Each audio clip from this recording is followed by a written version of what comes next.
Canadians been running the rap game? Half Jewish? That's why they mad. That's why they mad. Man, I just got to be a good rapper. But, you know, to a lot of other people, they were like, wait, what? You're Canadian, you're Jewish, and you're half, you know, it's just like mind-blowing things to them.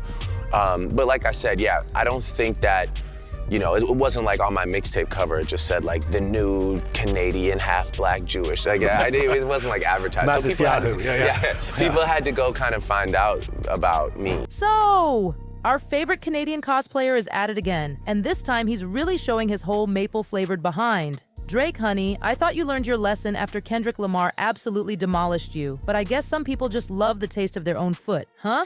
Get this. Drake's out here claiming that Black Americans are just salty because a Jewish Canadian is running the hip-hop game. Excuse me? The audacity. This man really thinks he's the Beyoncé of rap, doesn't he? More like the Walmart version of Vanilla Ice, if you ask me. Now let's break this down for those in the back. Drake, sweetie, people aren't mad because you're biracial, Jewish, or Canadian.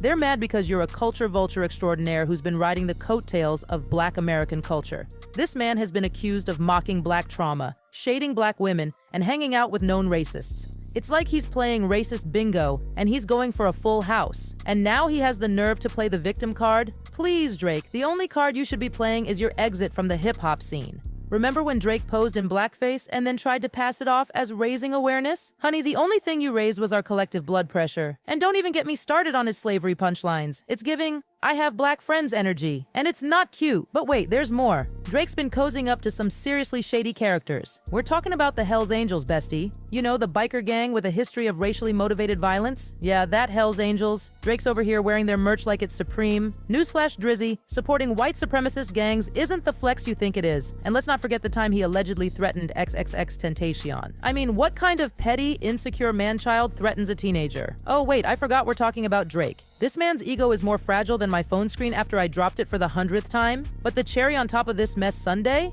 Drake got caught liking a video where some DJ in Dubai was mocking Kendrick and praising Drake for bringing the West Coast together. I'm sorry, what? Drake bringing the West Coast together? That's like saying pineapple belongs on pizza. It's just wrong on so many levels. Listen up, Champagne Poppy, more like sparkling grape juice Poppy. If you're reading this, it's too late to save your reputation. You've been exposed as the culture vulture you are, and no amount of ghostwritten lyrics or fake accents can save you now. To all my real ones out there, let's make one thing clear. Drake isn't running the hip-hop game. He's barely even playing it. He's more like that kid on the sidelines pretending to be part of the team. You know, the one who gets a participation trophy and thinks he won the championship? Yeah, that's Drake. And for those Drake stans still hanging on, I've got news for you. Supporting Drake at this point is like still using MySpace in 2023. It's outdated, embarrassing, and honestly a little sad. So what's the verdict, besties? Is Drake embracing his inner colonizer? Is he just desperate for attention now that real artists like Kendrick are showing him up? Or is he simply losing his grip on reality faster than he loses his fake accent? One thing's for sure, Drake's been exposed and no amount of God's plan can save him now. It's time for this culture vulture to fly back to Canada and leave real hip-hop to the artists who actually respect the culture. Remember, loves, in the words of the great philosopher DJ Khaled, congratulations, you played yourself. And Drake?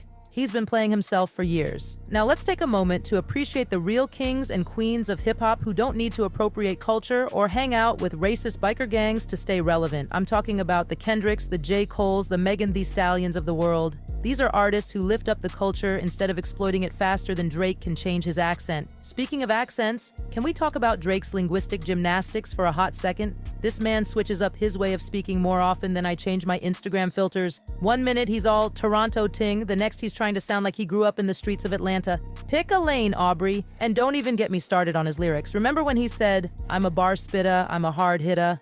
More like, I'm a culture vulture, I'm a soft quitter. The only bars Drake's spitting these days are the ones his ghostwriters feed him through an earpiece. Now let's circle back to this whole black people are just jealous narrative he's trying to push. Honey, the only thing we're jealous of is how you manage to fail upwards with such consistency. It's almost impressive, really. You're like the Forrest Gump of hip-hop, stumbling into success despite your best efforts to sabotage yourself. But here's the real tea, besties. Drake's whole career is built on a foundation shakier than a Jenga tower in an earthquake. He's been borrowing, and let's be real, straight up stealing from Black American culture for years. And now that he's being called out, he's crying discrimination. Please, The only thing being discriminated against here is good taste in music. Let's not forget the time he tried to come for Pusha T and got absolutely obliterated. Pusha exposed Drake faster than a Polaroid picture, and what did our Canadian crooner do? He hid behind his PR team like a scared little bunny. So much for being a hard hitter, huh?